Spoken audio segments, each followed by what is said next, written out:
Hello, everybody. Welcome back to the Prosperous Nonprofit. I am really excited to have a special episode today with Copple and Holly Conti of Full Swing Public Relations. Welcome to the show, both of you. Hi, Thanks for Steph. having us. Yeah, we're so happy to be here. Yes. Well, I'm super excited to learn all of the things PR from both of you, but I would love to hear a little bit about who you are and your journey. So, Caitlin, why don't you start? Sure thing. So I'm the founding partner at Full Swing PR. And at the time, I really just wanted to be a solopreneur and have a bit more time with my child, who at the time was 2.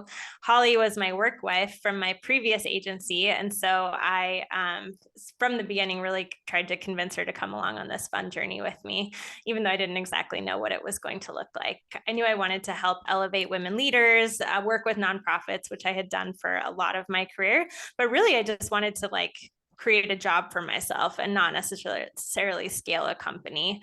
And so that has been an exciting part, I think, of this journey, and taking that mission-driven sense that I've always had that drew me to nonprofits in the first place and applying that to this company, in that our mission really is to help under-recognized leaders reclaim their power and rewrite the human story, because it's pretty messed up that only 30% of sources in the news media are women, and that's mostly straight white women, and that's not okay with us. Love it. Holly, what's your story? Yeah, well, as Caitlin said, I joined Full Swing officially a year into her, starting the company. However, Caitlin blazed over the fact that, yes, we worked together previously right before she started Full Swing. And I remember she decided to start Full Swing kind of in a fury in a weekend. And by the end of weekend, she had a website up and she had her first client and she was ready to go. And I remember kind of being there on the back end, kind of helping her throughout the whole thing. And it was so fun. But when I came on board to Full Swing, first as her first employee, and then eventually becoming co-owner of the company and being her partner in business, I like to focus on what happens after we get our clients in the media. So whether it's nonprofits or whether we're working with under-recognized leaders, I ask the question, so what? Okay, we got you placed in the media. We got you a great clip on your top tier outlet, but what does that mean for your organization? And how is that really driving your bottom line results? How is that helping you really move your mission forward and reach the goals that you need to reach in order to keep your doors open, honestly? And so my lens is working with our clients to set up their digital platform, meaning their website, their social media channels, and their email marketing, which is my favorite, so that when they get a media clip, they are able to extend the life cycle of their news clip, extend that news cycle, and not just have 15 minutes of fame, but really turn that awareness into long-term engagement that ends up supporting their organization for a long time. Yeah. And I think that's obviously that's something that I think all nonprofit leaders want, right? Like we want to spread our awareness. But PR feels like this kind of scary unknown. Like, what does this really mean? And honestly, it's not a line item in a lot of organizations' budgets that I see, because I think it's like, well, wait, what actually is this? Is this marketing? Is this fundraising? What is this investment that I'm making? So I would love if you could explain it like I'm 5. What is PR? We'll just start there. What is PR? Well, I can start with that. I think PR is anything that impacts how the outside world sees your organization. So it's a lot. It's way more than a headline here or there. Mm-hmm. It really is the culmination of all of the things that help describe your brand to the outside world. I think what that looks like from a tactical perspective, going back to actually kind of my origin story, I started as a television producer for a local upstate New York talk show here in Syracuse, where I live. I did And not know that. yes, for many years. And we worked with several nonprofits. It was a 1-hour live morning talk show. And every day on that show, we highlighted a nonprofit, and they would come on and they would maybe tell stories of the community members that their work was impacting. They would promote the or the fundraising event that they were, focusing on that month. They would come on for their, if it was, for example, Heart Health Awareness Month, or, insert important month here, right? And so those nonprofits would get in front of their community members on television and talk about their organization, because at the end of the day, the people that you're trying to reach to, get the funds or to get the, attention and frankly, your message across, they need to know you exist, and they need to know why it's important that they pay attention to you. And so public relations, can look like a 3-minute interview, can look like it can look like your event, like your fundraising events are actually PR opportunities as well. And it's a part of your PR. Absolutely. Yeah, that's super. Go ahead. No, go ahead. I was just going to add, I also started my career in journalism, and my first job out of my graduate program in journalism actually was working for a nonprofit as well. And it was so much fun because they had 3 thrift stores that supported their mission of helping survivors of domestic violence. And they also had this whole donor audience that they needed to communicate with. So it was a really fun challenge on a shoestring budget to try to figure out, how do you get people to shop at this thrift store that supports this great cause, and also appeal to major donors who can make like game-changing gifts to this organization. Yeah, that's interesting. So I think that's a really interesting point for our listeners to think about, is like PR, like the audience doesn't necessarily just need to be donors. It could be it could be volunteers, it could be actual like beneficiaries of your programs. Like I've seen that before, where an organization uses a public relations strategy to try and get people to like know that, hey, we have this program that can support you, and you probably don't know that it exists, but here's this radio ad that like, now now that like a radio spot, that now that this program exists to support you. So I think that's interesting to think about, like different audiences. It's not necessarily just fundraising. Right. And I think the reason that sometimes PR does appeal to nonprofits is because, people hear PR and they think earned media, that's free, right? You just go out there, you tell a compelling story, and people magically cover you, and then all your problems are solved, something like that. But it's a great strategy for nonprofits that are on a budget, because if, you're doing life-changing work, most nonprofits are literally changing the world, right? With their mission and their programs. And figuring out a way to tell those human stories that illustrate your broader impact in the world is huge, and usually really interesting to members of the news media. I also think members of the news media are just sometimes nicer to you because you're a nonprofit, and they're not, most journalists, I think, get into this work because they want to change the world too, right? They believe in democracy and the fourth estate. And I think they're more empathetic to nonprofits because journalists also don't make a lot of money, right? Or they're working with a shoestring budget too. So I think in my experience, they're usually a bit friendlier to you than if you're just, some CEO trying to get your name out there.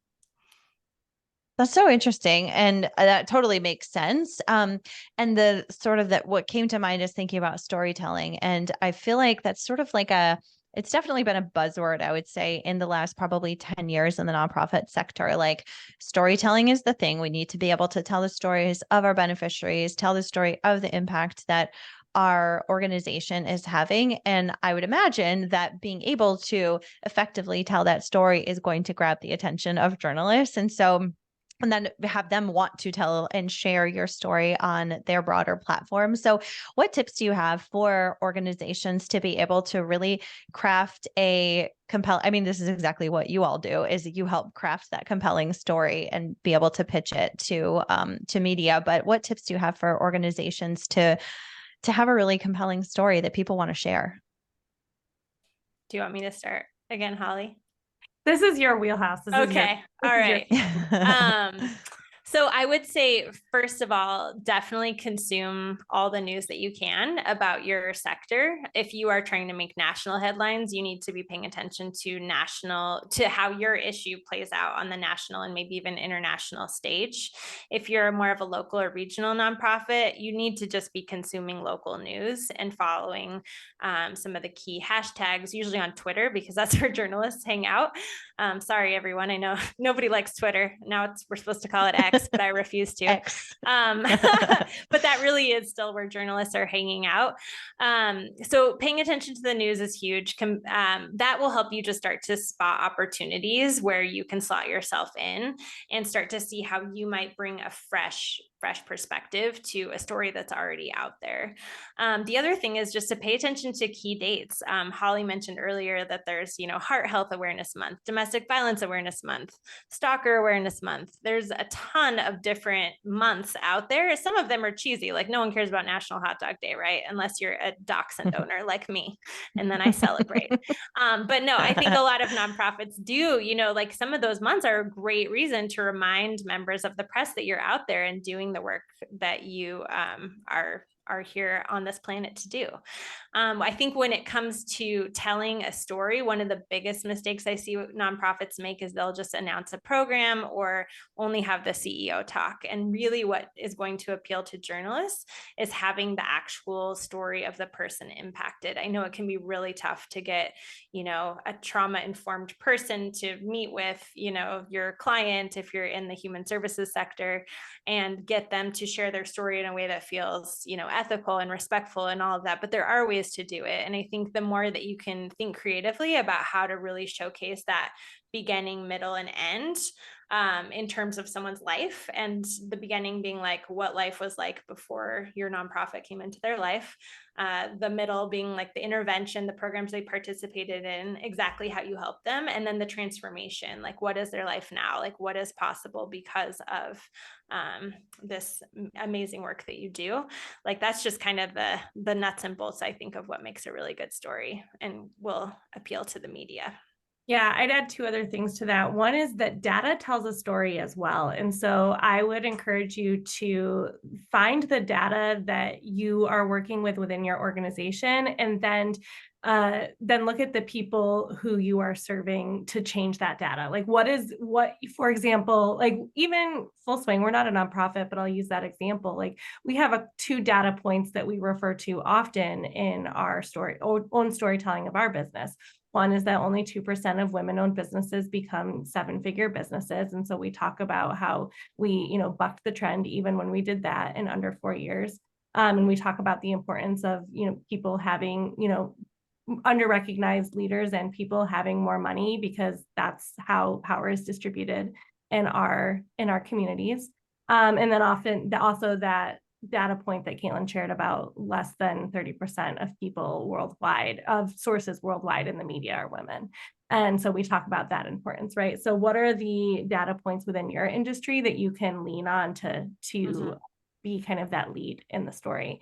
And then the second thing is something that we do with our clients that we work with, our nonprofit clients, is we do something called content mining, because I find that oftentimes nonprofits are, your time is of the essence, and you're so close to what you're doing that you don't really see it necessarily as a media opportunity or as an opportunity for social or et cetera. And so we just ask, like, what's going on? Like, what did your organization experience last month? What was something impactful that happened with the people that you serve?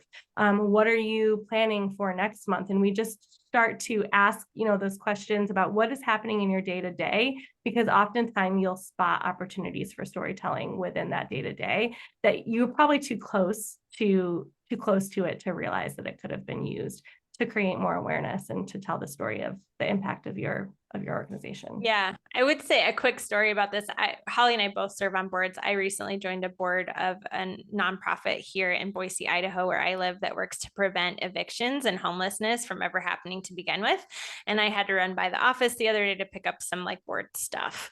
And as I was waiting in the lobby, this older woman, probably 70 years old, about my mom's age, came in, and she was just like in tears. She was like, I don't know what I'm going to do.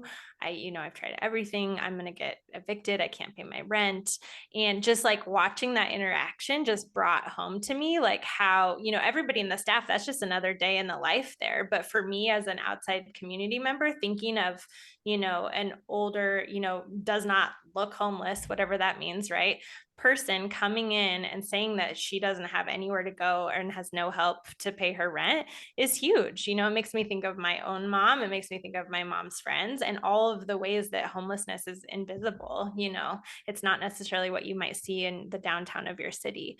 So I think, and when I later talked with the executive director about it, I just think there's so many angles, whether it's the impact of, housing insecurity on kids in the local public schools or our aging seniors. Like there's so many ways to go at it that I think do have their own set of data, facts, and people through which you can tell a compelling story. But I think nonprofits sometimes just need a set of fresh eyes, on the work that they do every day. It's so true. Like we've almost been desensitized to the power of the impact of our organization. So I definitely feel that. So you talked about like consuming headlines and really understanding like what are newsworthy pieces, kind of thinking about what data points you want to tell. You talked about really having somebody mine your organization for content. And this is stuff that y'all do at your company for nonprofits. And so I definitely want to talk a little bit about more about that. But if an organization is like, okay, we are not necessarily ready to bring in PR people, what pieces of this or what can we DIY? A lot. We have a whole section on our website called freebies, and you can take all of the resources you want from there. FullSwingPR.com/freebies. Okay. I have to tell you both. And then Caitlin, I will let you answer. I'm obsessed with this page on your website, and I gave it to my operations person as inspiration for creating a similar page on our website, because I was like, I love how this is organized. You can just go and like get all the resources. And so I sent it to Katie on my team, and I was like, can you please make something like this? Because this is really good. So well done. Love it. Yes. What is the URL again? FullSwingPR.com/freebies. Okay. Yes. Everyone who's listening, go there. It's really good. Okay. Caitlin, your answer. Sorry. So I would say the first thing, like if you are a nonprofit of, any size, you have a board, right? And you probably have some committees. Set up a marketing and PR committee and staff it with people who know what they're doing, right? Because if there's one thing that all nonprofits have in common, it's that they are understaffed, and the staff that they have is underpaid. And so how can you bring in volunteers to help you solve this problem? Because you don't have to just go to our website. Sure. I hope it's helpful, but you don't just have to become a PR expert overnight and Google a bunch of stuff, right? There are people in your community and who care about your mission who will help you. Yeah, not to interrupt you really quickly, Caitlin, but for example, like I'm going to be joining a new board in a couple of months, but because they're not ready to do the full official vote, they're actually bringing me on early to just chair the marketing committee. So like what people, like can you, even if they're not your board members, but if you're tapping your board, great. But if not, like there are volunteers and committees that you could create with the people who support you. Tap their skill set, not just their bank account. The other thing that I think is so important, and I think Holly probably should riff on this a little bit, is that all nonprofits that I've ever been involved with have a strategic plan, right? So you know where you're going in the next 1 to 3 to 5 years. And I think it's so important that your communications goals serve those underlying organizational goals. And I don't know if you want to talk a little bit about the PR sales cycle, Holly, but it sounds like sales, and that can feel scary for nonprofits. But I think as Holly can explain, it really is beneficial to have this lens when you're investing in PR, whether that's time or resources. Yeah, I think from You may have heard of something called like a work back calendar. You have a date, say, for example, you're planning an event and you have a date that your event is on September 20th. And so all the things that you have to do leading up to that are feeding into, so that September 20th date. That's your deadline. Think about your marketing planning in that way. What is your work back? So what you should think about first is what is the goal what is the thing that is going to be most impactful to our organization in the next 12 months. My guess is that that is donations. And so then if your goal is a certain revenue and donations, then you want to break that out. Okay, how are we going to get there?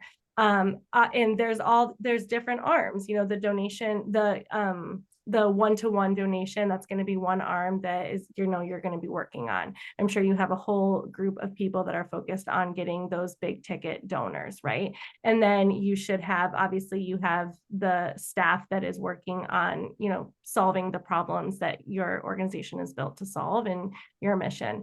But then from the marketing lens, it's what are the things that we can put in place year round that are going to help us slowly get to that goal. That's going to be events, that's going to be marketing communications, which then leads to, I'm going to need awareness for both of those things. I'm going to need people to know that this event is coming up. And so that's why I'm going to do social media. And that's why I'm going to do public relations. So what Caitlin mentioned, the PR sales cycle, is all feeding that goal. So looking at how each tactic is going to string together from one to the next. So if I put a social media post up, what do I want to happen after someone sees that social media post? Well, I want them to go to the link in my social media bio and visit our website. And once they're on our website, I want to make sure that I capture their email information so that I can tell them more about our mission and vision so that they are more inclined to want to donate. And then I'm going to keep in communication with them until they donate. And then when I have an event, then they're on my email list and I can continue, cycling through that relationship with them. So I would say, just to sum that up, it's like the first thing is to really understand your goal, and your marketing goal should feed into whatever your strategic plan organizational goals are. And then you should really get obsessed with who your target audience is, because if you need to raise $1 million this year, that's a very different target audience than if you need to sell, 500 tickets to a gala, or if you need to, recruit staff, because a lot of nonprofits have trouble, having staff right now, or if you need volunteers, right? Those are all very different goals, and I think would have a different communication strategy based on whoever, the target audience really is. And then, just operationalizing what your plan is going to look like. What are the tactics you're going to take to achieve that goal over the course of a year, and making sure that those, the dates in your calendar make sense for your organization. So if it's back to school time and you work on hunger issues, then maybe you spotlight a teacher who's had to be on food stamps because teachers in your community aren't paid anything. Or maybe it's, how not having good nutrition or balanced meals impacts kids as they're going back to school and trying to be ready to learn.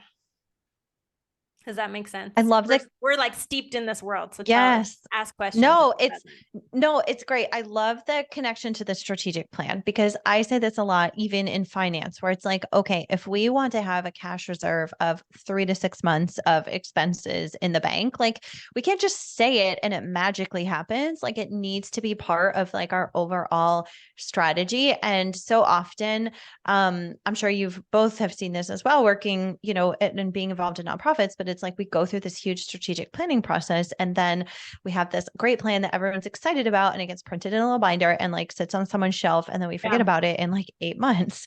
And so really keeping that strategic plan alive and backing up anything that you're doing on a day-to-day basis, making sure that like, okay, is this moving us closer in the direction of where we want to be per our strategic plan? Or is this just like some random thing over here? So I love that you connected it back to that. And then taking that strategic plan and breaking down like, okay, well, what work needs to happen in order to advance these goals? So no, I love that. And my follow-up question is like, what's the time horizon on, investing in PR, again, whether it's time or resources, in seeing like results, whatever those results might be? And so I know a lot of nonprofits, a lot of the people in our audience and our listeners, really do a big push at year end, right? Like maybe starting in September with back to school and then going into Q4 and Giving Tuesday in November, and then of course year end, trying to capture a lot of donations in that time period. And often there's like a gala in that time period. It's like there's just a lot going on in Q4, and many organizations are bringing in like 75% of their revenue in the last 3 or 4 months of the year. So what is the time horizon for like beginning to invest in PR and then starting to see results? Yeah, I mean, earned media is earned media for a reason. You can't guarantee results. And I'd always be very wary of anyone that you talk to if you are considering hiring PR, of someone who would guarantee that we will definitely get you placements. What I'll say is that you can't get results if you're not doing anything. And oftentimes what I see with nonprofits is that they have a ton of untapped potential. They have untapped things at their fingertips that they aren't taking advantage of. So for example, we did a small 6-week project with an Idaho nonprofit. It was their awareness month, and they knew they had the foresight about 6 weeks in advance to know, we really need to make sure that we are making a splash in the media next month for our awareness month. And so we can't hire a team year round, but we're going to hire them for these 6 weeks to help. So we got them placed in the media. They had a couple of great press clips. But then what we also did is in 6 weeks, they had an entire email list that they had not been communicating with, and I think it was over a year.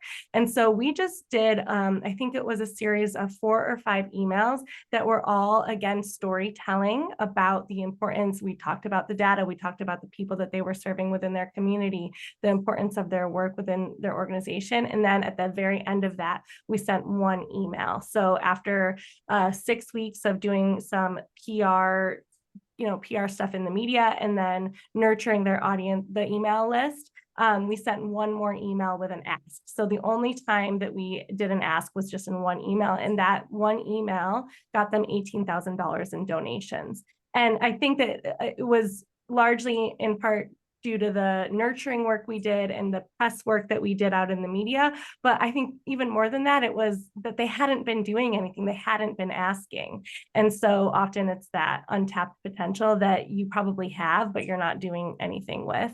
And then I'd say too, although Caitlin and I have both worked for national nonprofits, a lot of nonprofits that we work with now within Full Swing are locally and regionally based. And your local and regional press really wants to hear from you. So getting a win locally or regionally, in a state or a city that your nonprofit is a part of can be really impactful. Right. And so, it's a lot easier to get that than it is to get maybe, on Good Morning America. So, yeah. What do you want to say about timeline, Caitlin? I think it's ideal if you have at least 3 months to commit to a concentrated effort.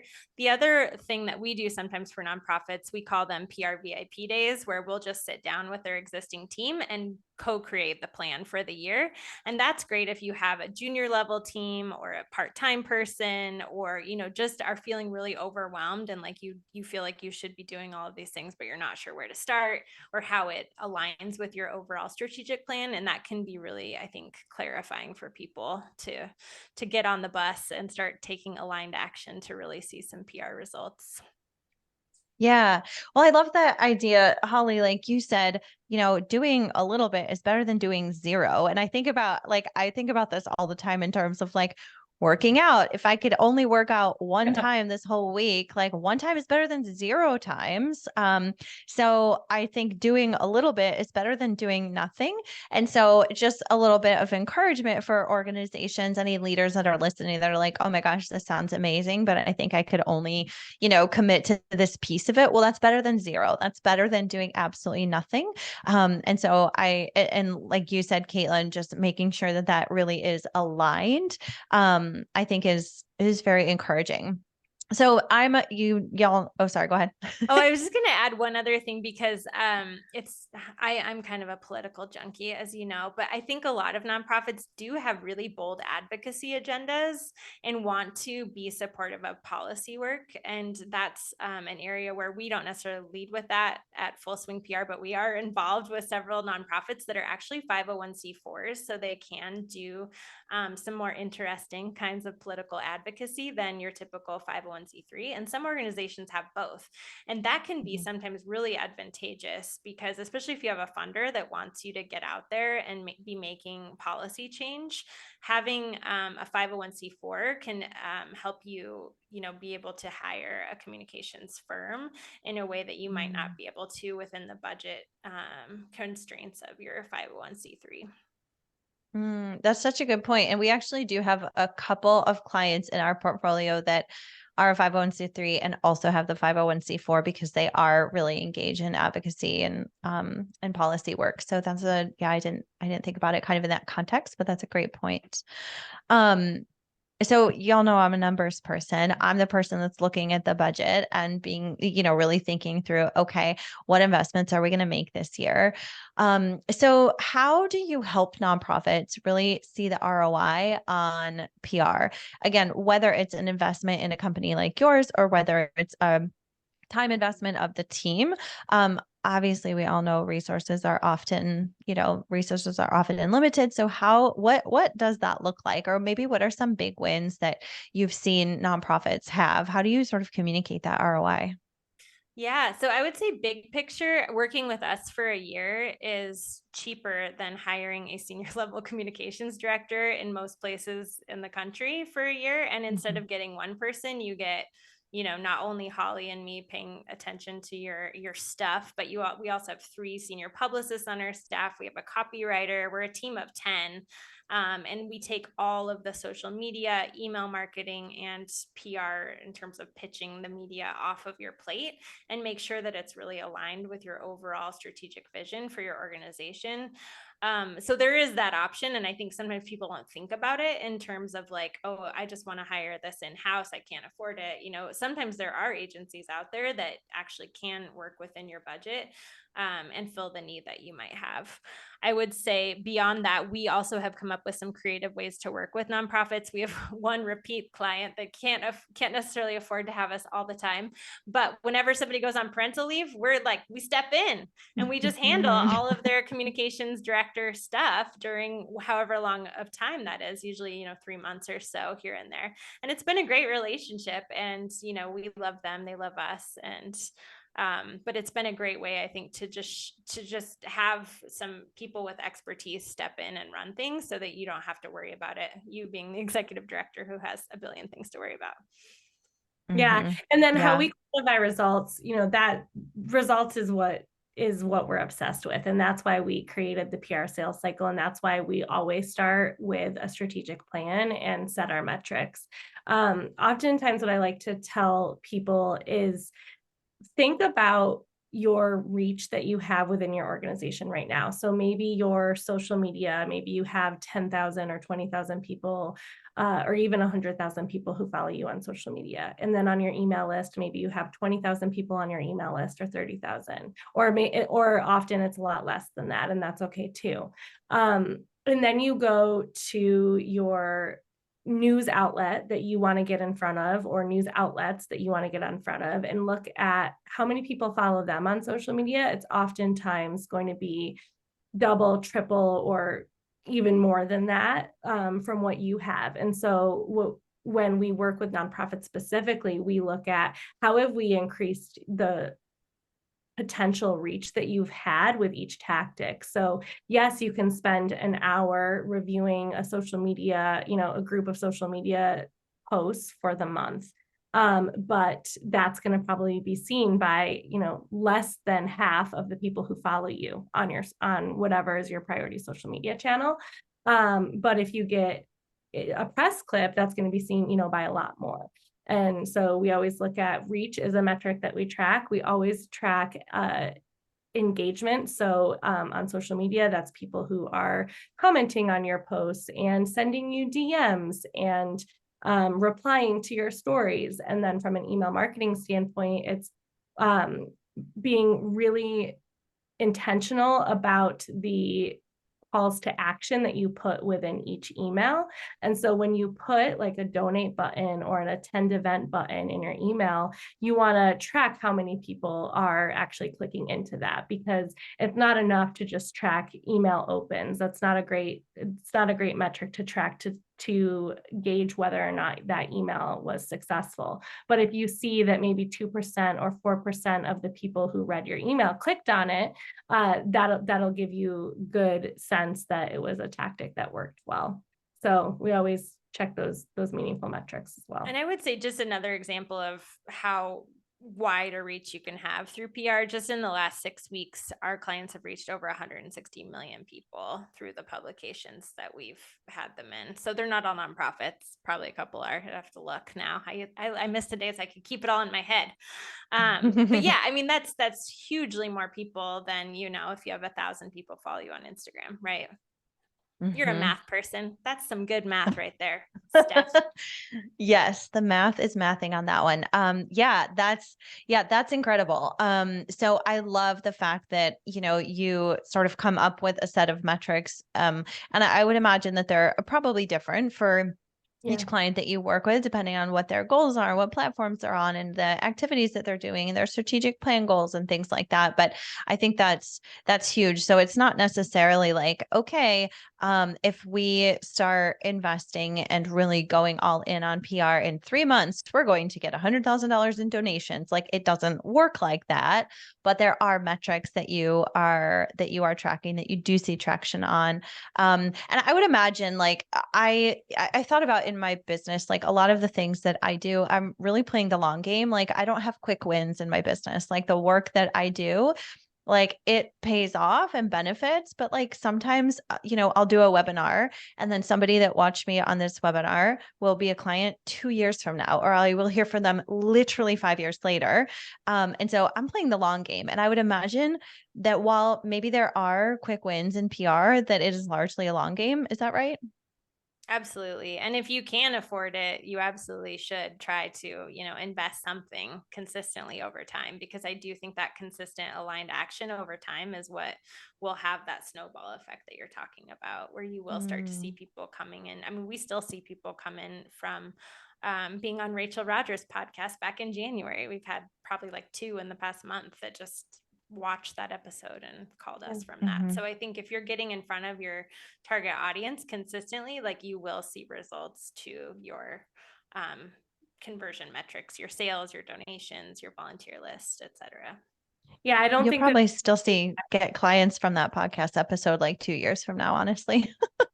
I'm sure you will. We probably will. And I don't think that there's any marketing tactic that you can do that you do one time and you see results lasting. It's a consistent over time, all the time type of thing, which we also then understand is hard, because when you're a nonprofit with competing priorities and limited resources and time, it's hard to be consistent. That's why I always say choose, like, when you look at the funnel, awareness, engagement, and conversion, choose one tactic and do that well. Like, maybe don't try to do all the things. Don't try, if you are a marketing team of one, don't try to do everything. Try to, pick 1 or 2 tactics for each stage and do them really well.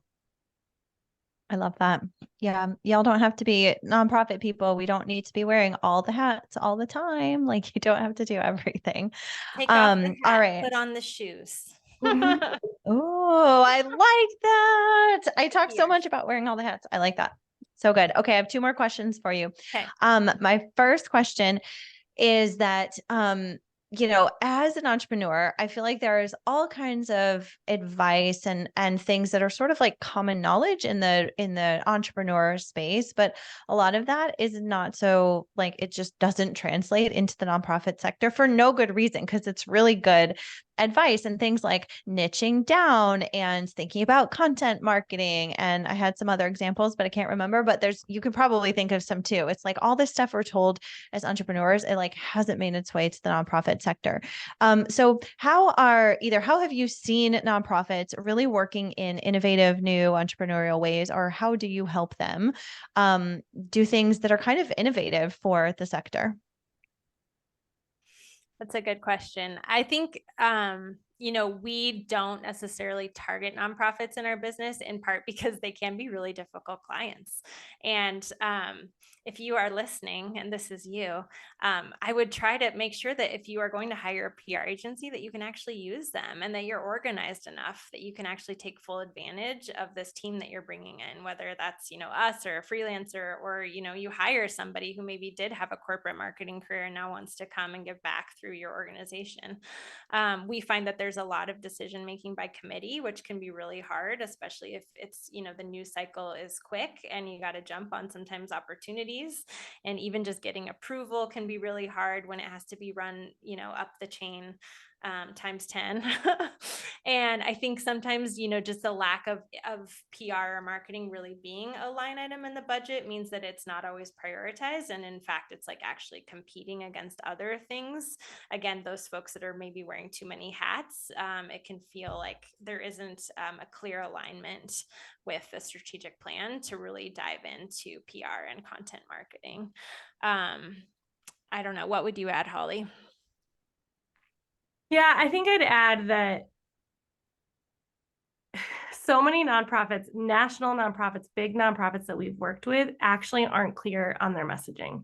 And it's the nonprofits that are really making an impact are the ones that have the budget to hire a creative agency that's going to help them that's going to help them dial in those 2 to 3, key messages that are going to move the needle in your relationship with the people who you're trying to reach. Most of the people listening, I'm sure, are not those nonprofits here that can afford, those big creative agencies in those big, cities in LA and New York. And so but that doesn't mean that there aren't local agencies or local people or people, in your area who are really also really good at key messaging. And so I would encourage anyone listening to ask yourself, do I have those key points? And is it clear among everyone who works on behalf of my organization? Are they all operating under the same assumption of these are our 3 key messages, or these are our 3 points that we're trying to drive home in the next 6 months?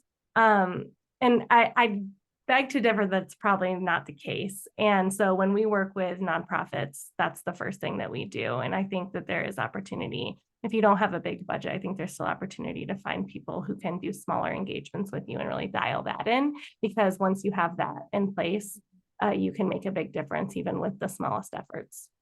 We recently did a big project for a client that's not a nonprofit, but is a social enterprise and works with a lot of nonprofits and government agencies. And we created a brand book for them, which was so helpful. And it involved focus groups with their team of about 35 staff. It included elevator speech guidelines, mission, vision, revamp, key messages, all of those kind of fundamental pieces that should really underpin your PR strategy, because you can't really go out and talk about the important work you're doing in the world if everybody has a different story, right? So first you got to get everybody on the bus, and then you drive the bus over to the New York Times and get them to cover you. I love that. And I'm sensed like the sort of under theme of everything you just said is like the importance of investing in your organization. Like this is an investment. And I feel like as entrepreneurs, we're told like, invest, like spend money on the things that are going to move the needle. And like, that is just not there in the nonprofit sector. Instead, we're like, let's cram as much as possible into this like tiny budget and burn people out and not do really anything very well. So, yeah, I think that's all great advice. And my last question for you before we wrap up is, what does a prosperous nonprofit look like to you? I'll start on this one. Okay. I totally believe in the three-legged stool. Maybe there could even be four legs. You tell me, Steph. But I would say that the first leg of the stool is your individual donors, and having a really robust base of individual donors that are supporting you, ideally with like sustainable funding in the form of, annual gifts over time, like joining some type of giving society where it's like $1,000 a year for 5 years, that sort of thing. The second leg of the stool would be earned income. So whether it's thrift stores, like my baby self worked at that nonprofit back in the day, and we had 3 thrift stores that covered all of our staffing expenses, which of course donors loved. But like, what is the thing that you can do? Is it consulting? Is it some, I don't know what it might be, but a lot of nonprofits are doing that now. And I think it's so smart. And then the last stool would be like your foundations and corporate giving, and making sure that you're plugged in there and that you do have the stability of those, giant grants, or United Way, workplace giving kinds of things. So good. Diverse revenue portfolio is something I talk about all the time. So that's awesome. That's not very Holly, what do you PR-ish, think? but I used to do fundraising too. So I really like fundraising as well. No, I think that's a fantastic answer. Holly, what do you think a prosperous nonprofit looks like to you? I think just because budgets are limited doesn't mean that they can't do a lot. And I think what gets in the way of that is organization. And so if you are a prosperous nonprofit, I see you as an organized nonprofit who's going to make really smart investments that work for your business. And so if you're, or for your organization. So that starts with knowing, again, having your strategic plan and then having that baked down into quarters and months. And so each month or each quarter, you can make one really smart investment. Again, it doesn't have to be a 12-month investment, one small investment that really moves the needle. If you know the goal that you're reaching toward, you can make small little steps toward that. And that's what I think a prosperous nonprofit is. I love it. I've asked this question to like 40 people now in all these different episodes, and I've gotten a different answer from every single person, which is like my favorite. That's so cool. I know. So cool. Awesome. Okay. Well, if our listeners are like, okay, I need to know all things PR, how do I find Caitlin and Holly? Where do we find you? Tell us all the things. On Twitter, clearly. Just kidding. Don't go to Twitter. Don't go to Twitter. You can follow Caitlin on Twitter. I do my own Twitter. FullSwingPR.com is our website. Like we mentioned, there's a lot of freebies under freebies, and hopefully you'll enjoy them as much as you have. Yeah, our social channels are all at Full Swing PR. And if you go to our website, join our email list in whatever way you want. Like we said, there's a lot of ways to join it because we send 3 emails a week, and they're really aimed at, they're not always nonprofit focused, but they're really aimed at tangible tactics that you can take away and put into your organization, right away. And so that'll be a great place to start. That's free. Yes, your emails are fire. And even if they're not directed at nonprofits, like all the content in them is totally applicable, regardless of your tax entity structure, whether you're a business or a nonprofit. So thank you so much. This was so jam-packed. We are going like almost right up to the hour, which I rarely do. But this was awesome. Thank you both so much for being here. I appreciate you. Thank you so much for having us.